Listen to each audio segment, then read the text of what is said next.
Аз съм Никола Минков от SEO агенция Serpact. Днес ще ви обясня как голяма част от колегите в чужбина и такива колеги от България манипулират търсачката на Google чрез Black Hat метод.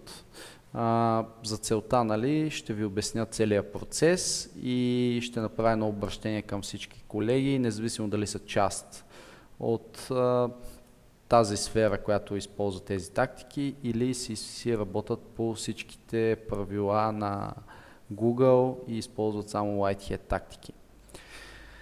Сега, първото нещо, което правим, ще симулираме едно търсене по бранд и определени ключови думи, в случая OA SEO Conference, в случая това означава Online Advertising SEO конференция, която беше последната SEO конференция в София.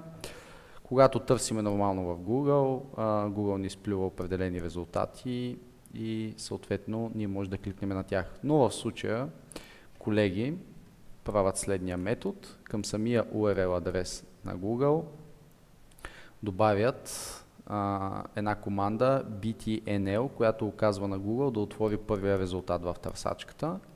След натискането на този URL адрес, вие виждате сами, се отваря нашата страница с галерия на самата SEO конференция.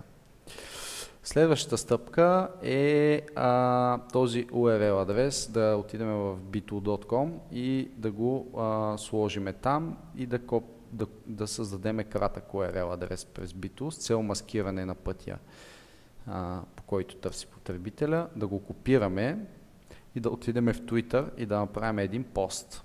След като пуснем този пост, трябва просто да отворим поста и ще ни се отвори друга страница с нов кратък URL адрес от Twitter, който допълнително служи за маскиране на тези редиректи. След като копираме този URL адрес, отиваме във Facebook и пишеме някаква провокираща новина от рода на Турция прави нов преврат, Ердоган е направил някакво престъпление, затварят го в затвора, или Бойко Борисов се изложи на среща, слагаме някакъв популярен хаштаг, каквито има в момента за Турция, за покемон и така нататък, и пускаме самия URL адрес без самата страница съответно.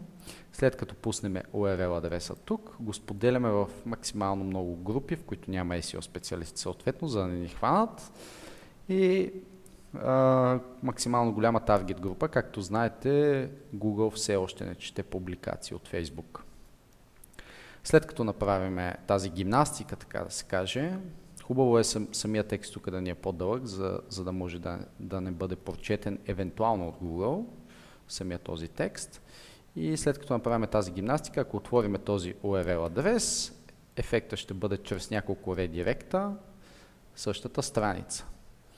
И всъщност какъв е ефекта от това нещо? Ефекта от това нещо е, че най-просто казано манипулираме търсене по бранд и ключова дума чрез потребители, които изобщо не подозират, че ще отворят такава страница, да вдигаме авторитета на определен уебсайт и по този начин, след като вдигнем авторитета на определен уебсайт, свързан с определени ключови думи, той си подобрява класирането и Google започва да предвижда, като пишете определената ключова дума, самия бранд.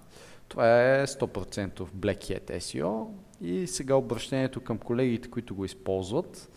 За съжаление не мога да кажа, че са колеги, защото ние от SEO агенция Serpact, както и много други колеги от България и от чужбина, които познавам много добре, използват White Hat тактики. Тактики, които са позволени от Google, и използват тези тактики, за да развиват една фирма в дългосрочен план.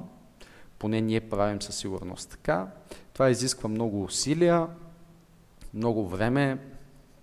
Времето е ценен ресурс и общо взето, за съжаление, в днешно време се наблюдават такива Black Hat тактики. Това е. Благодаря за отделеното време. Всеки колега или потребител може да се чувства свободен да сподели това видео, както и публикацията в уебсайта ни. И се надявам тя да е била полезна за вас.